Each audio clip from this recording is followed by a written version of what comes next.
रस्ता हा कागदोपत्री आहे पण प्रत्यक्षात हरवलाच असं म्हणता येईल. पण काय आहे, या ठिकाणी आमची जी मागणी आहे आज किंवा आम्हाला रस्ता हा द्यावा, त्याचं कारण असं की आम्हाला हा जर रस्ता नसेल तर मधले शेतकरी आम्हाला वागू देत नाहीत. आणि त्यांचं खरंच आहे, कारण तिकडनं आम्हाला रस्ताच नाही. आणि आम्ही जर असं जायचं म्हणलं कुठल्या पिंपरी पाटी हिवरा पाटी या रस्त्यानं, तर आम्हाला मॅक्झिमम या ठिकाणी 9.5 ते 8 किलोमीटर जावं लागतं शेतामध्ये आणि परत तेवढेच यावं लागतं. मला सांगा, पिंपरी गावठाणातून जर आम्ही निघालो तर 8-9 किलोमीटर प्रवास जर आम्हाला करायचा म्हणलं तर सोपं आहे का? तर 40 वर्षाच्या वर झालं हे रस्ते हरवला म्हणायचं समजा. किंवा आज पण ज्याचं म्हणजे मी आता म्हणलं नाही की नदीचा होता, आतापर्यंत तांत्रिक नव्हतं, बैलगाड्या होत्या, हे म्हणजे छोट्या रस्त्याने जायचं. आता तांत्रिक योगामुळे जात नाहीत. आणि ह्याची आता का तिथं की 90% शेती ऊसाची, प्रत्येकाला वाहनच वापरावं लागते, छोटा असेल मोठा असेल कसला असेल. आमची गेल्या 40 वर्षापासून अशीच पूर्ण झालेली नसते. आश्वासना देणं किंवा पत्र व्यवहार केला आम्ही ज्या वेळेस केला त्यावेळेस नुसत्या म्हणजे हवेत विरणाऱ्या गोष्टी झाल्या. पण ह्या वेळेस आमचं असं एक आम्ही त्या रस्त्यावरले शेतकरी थांबआहेत, जोपर्यंत रस्त्याचा मार्ग निघत नाही तोपर्यंत आम्ही हे आमरण उपोषण सोडणार नाही. परळीच्या पिंपरी गावामध्ये आमरण उपोषण सुरू आहे. गेल्या अनेक वर्षापासूनची मागणी, त्यांची रस्त्याची मागणी, शेतकऱ्यांच्या रस्त्यासाठी गेल्या 2 दिवसापासून या ठिकाणी आमरण उपोषण सुरू आहे. नेमकं या ठिकाणी कुठल्या कुठल्या प्रमुख मागण्या आहेत, नेमकं यांना प्रशासनातील अधिकाऱ्यांनी कुणी कुणी भेट दिली हे आपण जाणून घेण्याचा प्रयत्न करत आपल्यासोबत उपोषण करते हनुमंतराव माने. नेमके काय तुमची प्रमुख मागणी आहे, तुम्हाला उपोषण स्थळी कुणी कुणी भेट दिली आणि नेमकी प्रमुख मागणी तुमची कधीपासून आहे? याआधी देखील अशा मागण्या सातत्यानं होतात.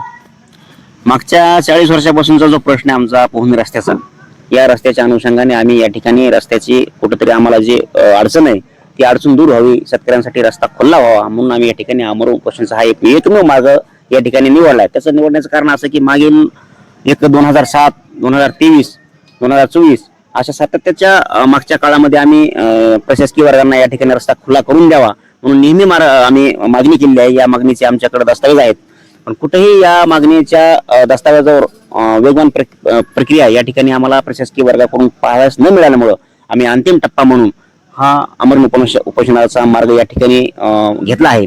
आणि आमरण उपोषणाच्या माध्यमातून जर आमची कुठेतरी मागणी मार्गी नाही लागली तर संबंध गावकऱ्याचं या शेतकऱ्यांचं असं म्हणणं येते की आम्ही काही दिवस किंवा काही वेळ अजून वाट बघू आणि अंतिम पर्याय म्हणून आम्ही तहसील कार्यालय या ठिकाणी जाऊन सामूहिक आत्मदहन करण्याच्या प्रयत्नामध्ये आहोत. पाहायला गेलं तर हा 40 वर्षापासूनचा प्रश्न प्रलंबित दिसतोय. तुम्ही आत्ताच का आमरण उपोषण करताय? नेमकी अडचण काय? हा रस्ता नेमका अडवलाय का? नेमकं काय हा संभ्रम नेमका अडवलाय का कुणी किंवा पडीत पडला असं? नाही, तुम्ही खरा नेमका आणि खराच मूळ मुद्दा जे आहे ते बोललात. त्याचा विषय असा आहे की मागील 4 वर्षाच्या काळामध्ये शेती ही म्हणजे ओलिताखाली नव्हती, म्हणजे त्याला काय कोरडवाहू शेती होती. कोरडवाहू शेती असल्या कारणानं या ठिकाणी औद्योगिकरणाचा तेवढा व्यापक स्वरूपात या ठिकाणी उपलब्ध नव्हती. पण आज घडलं असं आहे की माजलगावच्या डॅममुळे आमचं जे क्षेत्र आहे, पिंपरी एक मोठ्या लोकसंख्येचं गाव आहे, शिवार मोठा आहे. माजलगावच्या डॅमच्या कारणानं आमचा शिवार हा 90% ओलिताखाली असल्या कारणानं आज हातभर ही जागा कुठल्या शेतकऱ्याला मोकळी ठेवाय वाटत नाहीये. बरोबर आहे का? पण याच हातभर जागेसाठी कुठेतरी डोके फोडण्याचे सारखे भांडणं होतात. त्या डोक्या फोडण्याच्या भांडणं होऊ नयेत म्हणून आम्ही कुठेतरी हा मार्ग आज घडीला आमच्याकडे उपलब्ध नसल्या कारणानं आम्ही एक मधला मार्ग म्हणून या ठिकाणी जात होतो. इकडल्या रस्त्यानं जात असताना तिथले शेतकरी आम्हाला जाऊ द्यायचे, पण गेल्यानंतर त्यांचे काही समजा पेरणीचं तोंड आलं तर त्या पेरणीच्या तोंडाला आगळ्या घंड आम्हाला सूचना द्यायचे. आमच्या बाया माणसं जात असतील तर त्यांना सांगायचे की तुम्ही काय करा, आज इकडून आलात पण उद्या इकडून येऊ नका, कारण आम्हाला तुम्हाला अडवायचं नाहीये. तुम्ही जर आज इकडून गेलात तर सगळंच गाव आम्हाला म्हणते आम्हाला इकडून जाऊ द्या, त्यामुळे तुम्ही तुमचा जो रस्ता आहे तो तुमचा रस्ता धरण्याचा प्रयत्न करा म्हणून त्यांनी आम्हाला सांगितलं. याच कारणाने आम्ही कुठेतरी असे वाद उपस्थित होतील म्हणून जे आपलं हक्काचं आहे तेच आपलं जिथं हरवलंय त्या ठिकाणी आपण शोधण्याचा प्रयत्न करावा म्हणून आम्ही रितसर असं भूमी अभिलेख कार्यालयाला आणि तहसीलदारांना निवेदन देऊन या मार्गावर आम्ही उतरलो आहोत. काल या ठिकाणी आमरण उपोषणाला परळीचे तहसीलदार यांनी भेट दिली. नेमकं उपोषणातून तुमची चर्चा काय झाली आणि चर्चा झाल्याच्या नंतर त्यांना स्थळ पाणी केली का? नेमकं ज्या ठिकाणचा प्रश्न प्रलंबित आहे त्या ठिकाणी जाऊन तो प्रश्न पाहिला का? नेमकी तिथं काय अडचण आहे, मूळ अडचण काय हे देखील पाहण्याचा त्यांना प्रयत्न केला का? नाही, तहसीलदार साहेब आले पण साहेबांना काल काहीतरी अधिक कामाची लगबग परळीसारख्या ठिकाणी असल्या कारणानं त्यांनी म्हणजे 4 वाजता निरोप दिला की मी पिंपरीला येतोय.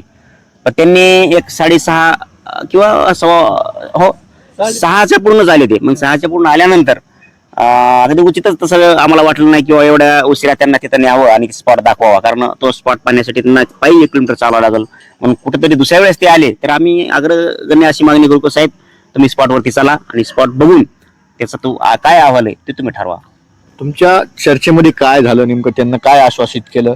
लेखी आश्वासन देणार होते का? नेमकं उपोषण तुमचं मागं घेण्यासाठी काय त्यांनी चर्चा केली? उपोषण आमचं मागं घेण्यासाठी त्यांनी प्रयत्न केला आणि त्यांनी प्रयत्न असा केला किंवा मी लेखी देतो, त्यांनी लेखीवर उतरले की येत्या 22 तारखेला मी तुमचं जे काही प्रश्न आहे ते भूमी अभिलेखचे कार्यालयाचे कर्मचारी घेऊन, शिरसाळ पोलीस स्टेशनची PI घेऊन, यांना सोबत घेऊन मी तो तुमचा रस्त्याचा जो प्रश्न आहे तो खुला करून देईल असं त्यांनी लेखी देण्याचं या ठिकाणी ठरवलं. पण आमचे सर्व गावकरी म्हणले किंवा मागच्या काळामध्ये आपण 2007 पासूनचा हा लढा आहे, या लढ्यामध्ये मागच्या काळामध्ये यश आलं नाही. सातत्यानं आपण तहसीलदारांच्या पाठीमागे लागून त्यांनी कुठलंही काम मागच्या तहसीलदारांनी अद्यापर्यंत केलेलं नाही. मग आज आपल्या उपोषण चालू असताना नगदीच आर्मीवर असं कसं म्हणतात किंवा 2 दिवसामध्ये हा प्रश्न आम्ही तुमचा मार्गी लावू, त्यामुळे आमच्या आंदोलकामध्ये असं ठाम समजा एक निश्चय झाला किंवा जोपर्यंत शासकीय कर्मचारी त्या कामाला हात लावणार नाहीत, त्याची कुठेतरी रूपरेषा आखून त्याच्या सीमा बाउंड्री तयार करून आम्हाला दाखवणार नाहीत, तोपर्यंत आपण या ठिकाणी ठाम राहू.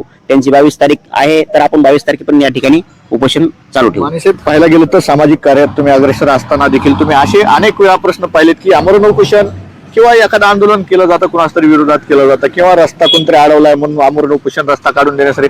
पण या ठिकाणचा प्रश्न तुमचा थोडा वेगळा वाटतोय. प्रश्न नेमकं तुमची जी मागणी आहे ती अजूनही काही जणांच्या लक्षात येत नसेल प्रशासनाच्या. नेमकं तुमची मागणी रस्ता काढून देण्याची मागणी जी आहे, रस्ता हरवलाय का? नाही, हा माझा प्रश्न आहे तुम्हाला. नेमका रस्ता गेला कुठं? हा रस्ता हा कागदोपत्री आहे पण प्रत्यक्षात हरवलाच असं म्हणता येईल.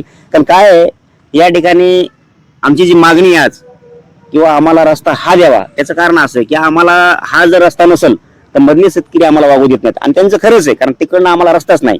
आणि आम्ही जर असं जायचं म्हणलं कुठल्या पिंपरी पाटी, हिवरा पाटी या रस्त्यानं, तर आम्हाला मॅक्झिमम या ठिकाणी 9.5 ते 8 किलोमीटर जावं लागतं शेतामध्ये आणि परत तेवढेच यावं लागतं. मला सांगा, पिंपरी गावठाणातून जर आम्ही निघालो तर 8-9 किलोमीटर प्रवास जर आम्हाला करायचा म्हणलं तर सोपं आहे का? तर शेतकरी एका दिवसामध्ये 3-4 चक्रा करत असतो. कोणाला म्हणजे लेडीजला नेऊन सोडायचं, त्यांना घेऊन यायचं, अनेक कुठाने असतात. मग मला सांगा 8 किलोमीटरचा रस्ता भरा तर मधून हा जो आपला रस्ता आहे अडवलेला किंवा अडकलेला, या अडकलेला 1 किलोमीटरचा रस्ता जर त्यांनी काढून दिला आम्हाला तर आमचं सरळ शेत या ठिकाणी 1 किलोमीटर पडतं. म्हणून आम्हाला हा जवळचा मार्ग वाटतो. आपल्यासोबत ज्येष्ठ नागरिक सुद्धा आहेत. दादा, काय कधीपासूनचा हा रस्ता प्रलंबित आहे? गेल्या कित्येक वर्षापासून तुम्ही या रस्त्यासाठी भांडताय, मागणी करताय, परंतु प्रशासन लक्ष देत नाही. 40 वर्षाच्या वर झालं हे रस्ते. हरवला म्हणायचं समजा किंवा आजपर्यंत याच्यामध्ये मी आता म्हणलं नाही की नदीचा होता, आतापर्यंत तांत्रिकीय होऊन नव्हतं, बैलगाड्या होत्या, हे म्हणजे छोट्या रस्त्याने जायच्या. आता तांत्रिकीय योगामुळे जात नाहीत. आणि ह्याची आता का इथं की 90% शेती ऊसाची, प्रत्येकाला वाहनच वापरावं लागते. छोटा असेल, मोठा असेल, कसला असेल, ते वाहनच जात नाही त्याचं. पूर्वी रस्ता होता का? मग पूर्वी होता तर आता कुणी अडवलाय का? नेमकं काय? अडवला तर नाहीच, पण पूर्वी होता ती नदीचा होता, कोरडा होता. आज ओला आहे. आज 20 दिवसाला पाणी येते तिच्यामध्ये. पहिलं कसं होतं, 4 महिने पावसाळा आहे तोपर्यंत पाणी राहायचं, पुन्हा संपलं पाणी. त्यावेळेस काय वाटायचंच नाही काही. त्याला या रस्त्यामुळे प्रमुख अडचणी काय होतात तुमच्या शेतात जाण्यासाठी? नेमकं किती किलोमीटरचा तुम्हाला लांबचा प्रवास करावा लागतो? 10 किलोमीटर लांबून जावं लागतं. मजूर येत नाही. बरं, असं इकून जायचं जर म्हणलं, आता हायच्या रस्त्याने की इथपर्यंत स्त्रीला कपडे वर करून जायची पाहिजे. अनेक अडचणी समोर आहेत. आपल्यासोबत दुसरे देखील उपोषण करतात. काय दादा, कित्येक वर्षापासून तुम्ही रस्त्यासाठी भांडताय? 2007 असेल, 23 असेल, 24 असेल, तुम्ही अनेक वेळा आंदोलनाची मागण्या देखील केल्या किंवा प्रश्न देखील उपस्थित केला. प्रशासनाकडे तुम्ही वारंवार मागण्या करतायत, परंतु ते दखल देत नाही. दखल देतच नाहीत ना. त्याच्यामुळे दखल देत नाही. आम्ही 2007 ला अर्ज दिला, 2023 ला दिला आणि आता 8 दिवसापासून आहे. त्याच्या अगोदर 40 वर्षापासून आमच्या वडला उपरीचा हे लढाई किंवा हे प्रत्यक्ष लोकांना ते जे रस्ता आहे ते उपलब्ध व्यवस्थित करून द्यावा. मागणी सरळ आहे की शासनाचे नकाशाप्रमाणे द्यावा. कुणाच्या काही समजा कुणाच्या विरोध बी नाही विशेष आहे. प्रत्येकाच्या इथं जे सरपंच, उपसरपंच, माझी आजी जे प्रमुख आहेत त्यांची सगळीच मागणी आहे की रस्ता जसा असेल तसा, कुणाचा विरोधच नाही वैयक्तिक. किती मीटरचा रस्ता पाहिजे? रस्ता तर काय 8 मीटर आपले 10 फूट किंवा 15-12 फूट असला तरी अपेक्षित आहे. लोकांना असं अपेक्षित मोटरसायकल गेली तरी अपेक्षित आहे असं सध्या अपेक्षित. कारण आमच्या जवळपास 10 किलोमीटर प्रत्येक गावातले 100 लोक 10 किलोमीटरनं प्रत्येक दिवशी वागतात. 10 किलोमीटर जायचं, 10 किलोमीटर यायचं 10 किलोमीटर, 20 किलोमीटर. तहसीलदारांच्या चर्चेत काय झालं नेमकं? तहसीलदार कार आले, येऊन गेले, प्रत्येक सांगितलं की आम्ही बघू. त्यांचं कर्तव्य प्रत्येक स्पॉट नेमकं व्यवस्थित. बरे हे जरी नदीचा रस्ता तर पर्याय रस्ता सुद्धा त्यांना उपयोग करू शकतात ना. गावाच्या चारी बाजू नाही ना. इकडे एक लिंब रस्ता आहे, असे जवळपास आमच्या गावाला 10 ते 12 रस्ते आहेत. त्याच लागून एक दुसरा लिंब रस्ता आहे साईडला अर्धा किलोमीटरचा. तिथून ते पर्याय रस्ता नंबर बांधणं देऊ शकतात. त्याला पर्याय 1, 2, 3 आम्ही देऊ शकतात नाही. असा द्या तसा द्या तसं त्यांना तसे पर्याय सुचवले तर आंदोलनकर्त्यांना ते पर्याय मान्य असतील का? नाही ना. आता सगळ्यात पर्याय तर द्यावा लागतील ना. हे पर्याय दुसरा पर्याय, दुसरा तिसरा पर्याय, शेवटी ते जरी काही लोकांना मान्य असेल मान्य करावं, मिळणारच आहेत ना काही ना काही. प्रशासनानं या तुमच्या आमरण उपोषणाची जर दखल त्वरित नाही घेतली तर पुढचं पाऊल कसं असणार आहे? तुमचं आंदोलन पुढचं कसं असणार आहे? नाही, आंदोलन आम्ही मोडूच देणार नाही. किती वर्ष लागू, 6 महिने लागू, नाही वर्ष म्हणजे किती लागू. उपोषण तुमचं हो, अमरवशन तर ठाम राहणारच आहेत ना जोपर्यंत होईल तोपर्यंत. बाकी नंतर आम्ही टावरच आंदोलन करू, जलसमाधीचं आंदोलन करू, पण आंदोलन असं सत्याग्रह आंदोलन करू, पण आंदोलन मोडीत निघणार नाही जोपर्यंत रस्ता मिळत नाही तोपर्यंत. मग रस्ता कुठून होती म्हणजे कोणत्या सर्वे नंबर प्रत्येक बावनकुळींचा किंवा प्रत्येक सर्वे नंबरला रस्ता आम्ही देऊ 12 फूटचा. मग सर्वे नंबर बरेच आहेत ना. एक कसं म्हणताय नदीचा थोडाच पर्याय, दुसरे 4-5 आम्ही सर्वे नंबर दाखवून त्यांना 3-4-5 पर्याय देऊ. त्या पर्यायापैकी कोणतरी पर्याय होईल ना गावासाठी. कारण एखादा प्रश्न आहे, हे प्रश्न हा गावाचा एकूण 25% लोकांचा प्रश्न आहे. जवळपास 1200 एकर जमीन आणि 100 लोक आहेत त्याच्यामध्ये वागणार, एक नाही ना. कुठूनही रस्ता द्या, पण रस्ता द्या. हा आमची रस्त्याची ठाम भूमिका आहे, रस्ता मिळालाच पाहिजे. आपल्यासोबत दुसरे देखील उपोषण करतात. काय दादा, काय मागणी आहे तुमची? किती दिवसापासून उपोषण करताय? आणि काल तहसीलदार आले होते, नेमकं काय म्हणाले? माझ्या वडिलांनी या ठिकाणी 35 वर्षाखाली तहसीलदार साहेबाला बैलगाडीमध्ये बसून आणलं होतं या रस्त्यासाठी. आणि त्यावेळेस तहसीलदार साहेब बघून गेलते. त्यावेळेस सुद्धा माझ्या वडिलाला हे रस्ता निघाला नाही. त्याच्यानंतर ह्या गोष्टीला जाऊन 40 वर्ष झालं. त्याच्यावर वेळोवेळी आमचं त्याच्यावर निवेदन आहे, तरी पण आम्हाला हे रस्ता खुला करून मिळालेला नाही. अवैध रस्ता म्हणून दुसऱ्याच्या शेतातून जातो, शेती वाहतो. जवळपास 10 किलोमीटर जाऊन शेती वाहतो.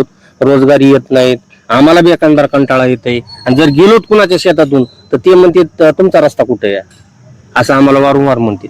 नाईलाजाने आम्हाला त्यांच्या इथं जावं लागतंय. असे काही आमचे शेतकरी की ते शेतकरी शेती असून तिकडे व्हायला पण आले नाहीत. आमच्या शेजारीत काळे माऊली नाना म्हणून ते 2-3 वर्ष झालं तिकडे आलीच नाही. किती वर्षापासूनची तुमची मागणी आहे? किती वर्षापासून हा रस्ता रखडलेला? गेल्या 40 वर्षापासूनची मागणी समजते. मग आत्ताच का उपोषणाची गरज पडली? नेमकी काय अडचण समोर येते? रस्ते गावात चौकड जे रस्ते मेन जे रस्ते ते रस्ते झालेत आता. आणि आमची अशी मागणी की ती रस्ता खुला होऊन ती बी रस्ता व्हावा आम्हाला शेतात जाण्या येण्यासाठी, म्हणून ही आमची मागणी. 40 विरोध आहे रस्त्याला? रस्त्याला कुणाचाच विरोध नाही, फक्त खुला करून द्यावा. कुठे रस्ता. आणि काय काल हे आलते तहसीलदार साहेब, आम्ही 22 तारखेला तुम्हाला रस्ता दाखवून देऊ, खुला करून देऊ. आम्ही म्हणलो तोपर्यंत आम्ही थांबतो, म्हणजे हे आंदोलन सुरू. हा. नक्कीच तुम्ही पाहू शकता गेल्या अनेक वर्षापासून या ठिकाणी आमरण उपोषण सुरू आहे. आणि पाहायला गेलं तर गेल्या 40 वर्षापासूनची जी मागणी आहे, रस्त्याची मागणी, त्यांची रास्त मागणी. आपल्यासोबत दुसरे देखील आंदोलन करते समोर आहेत. काय दादा, नेमकी काय तुमची मागणी आहे? कशासाठी तुम्ही या ठिकाणी उपोषणाला बसलात? पुढे सर. शासनाच्या नकाशाप्रमाणे पिंपरी बुद्रुक येथून पवनी रस्ता खुला करून देण्यात यावा या मागणीसाठी आम्ही उपोषणाला इथं बसलो आहोत. परंतु मी स्वतः 15 ते 20 वर्ष झाले शेती करतो. शेती करीत असताना प्रत्येक शेतकऱ्याला शेतात जावं लागतंय. जायचं कुठून शेतामध्ये, असे खूप आम्हाला प्रश्न निर्माण होतात. जर त्या शेतात जायचं असेल तर 2.5, 3, 4, 5 किलोमीटर जावं लागतंय शेतामध्ये लांबून. मग अशी अडचण निर्माण झाली. इथून आमचं जे काही जुना पवनी रस्ता आहे, इथून जे अर्धा ते 1 किलोमीटर मध्ये आम्ही गेलो तर आमच्या शेतात पोहोचतो. परंतु आम्हाला ते अंतर कमी करण्यासाठी, त्या अंतरासाठी आम्हाला तिथे जावं लागतंय. त्याच्यामुळं आम्हाला ही उपोषणाची वेळ आलेली आहे.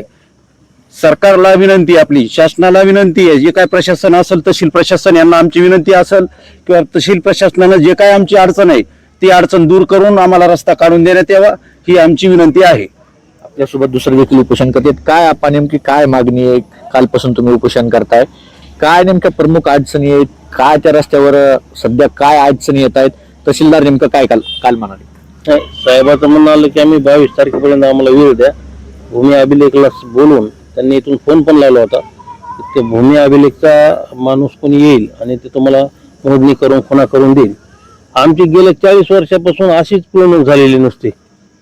आश्वासनं देणं किंवा पत्र व्यवहार केला आम्ही ज्या ज्या वेळेस केला त्या त्यावेळेस नुसत्या म्हणजे हवेत विगरणाऱ्या गोष्टी झाल्या. पण ह्या वेळेस आमचं असं एक आम्ही त्या रस्त्यावरले शेतकरी ठाम आहेत की जोपर्यंत रस्त्याचा मार्ग निघत नाही तोपर्यंत आम्ही हे आमरण उपोषण सोडणार नाही. आपण एक पाहायला गेलं तर थोडीशी इथं गैरसमज किंवा संभ्रम निर्माण होण्याची थोडीशी चिन्ह दिसत आहेत. पाहायला गेलं तर कुणीतरी अडवलेला रस्ता काढून देण्यासाठी किंवा कुणाच तरी विरोध आहे म्हणून आमरण उपोषण केलं जातं, आंदोलन केलं जातं. परंतु इथं या ठिकाणी जर पाहायला गेलं तर तुमचा मूळ रस्ता हरवल्याचे प्रश्न या ठिकाणी उपस्थित होतात. नेमके काय अडचण आहे, कशासाठी आणि कुणाच्या विरोधात बसलात? नाही, विरोधात म्हणून कोणाच्या नाही, पण शासनाच्या विरोधात आम्ही सध्या तरी. आमचा जो पिंपरी गावापासून पवनेरकडे जाणारा पिढ्यानपिढ्या रस्ता जो होता त्या आज जे आजूबाजूचे शेतकरी त्या रस्त्याच्या त्यांचं म्हणणं इकडून नाही, त्याचं म्हणणं इकडून नाही. पूर्वेकडे म्हणते पश्चिमे कुणी, पश्चिमेवाले म्हणते पूर्वेकडून, कोणी म्हणते नाल्यातूनच आहे. आता नाल्यातून पहिले वेळ आहे की नाल्यातून रस्ता आहे.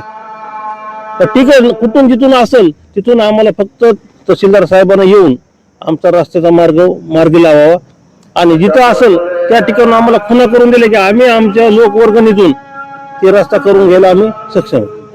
नक्कीच तुम्ही पाहू शकता गेल्या 40 वर्षापासूनचा प्रश्न या ठिकाणी प्रलंबित आहे. त्या प्रश्नासाठी कालपासून या ठिकाणी पिंपरी गावचे शेतकरी आमरण उपोषणाला बसलेत. यामध्ये काही नवीन अपडेट्स मिळतात का, तहसीलदार नेमके यामध्ये काय भूमिका घेतात हे देखील तितकंच पाहणं महत्त्वाचं. कॅमेरामॅन ओमकार सह मी अशोक गलांडे, माऊली न्यूज नेटवर्क, पिंपरी बीड.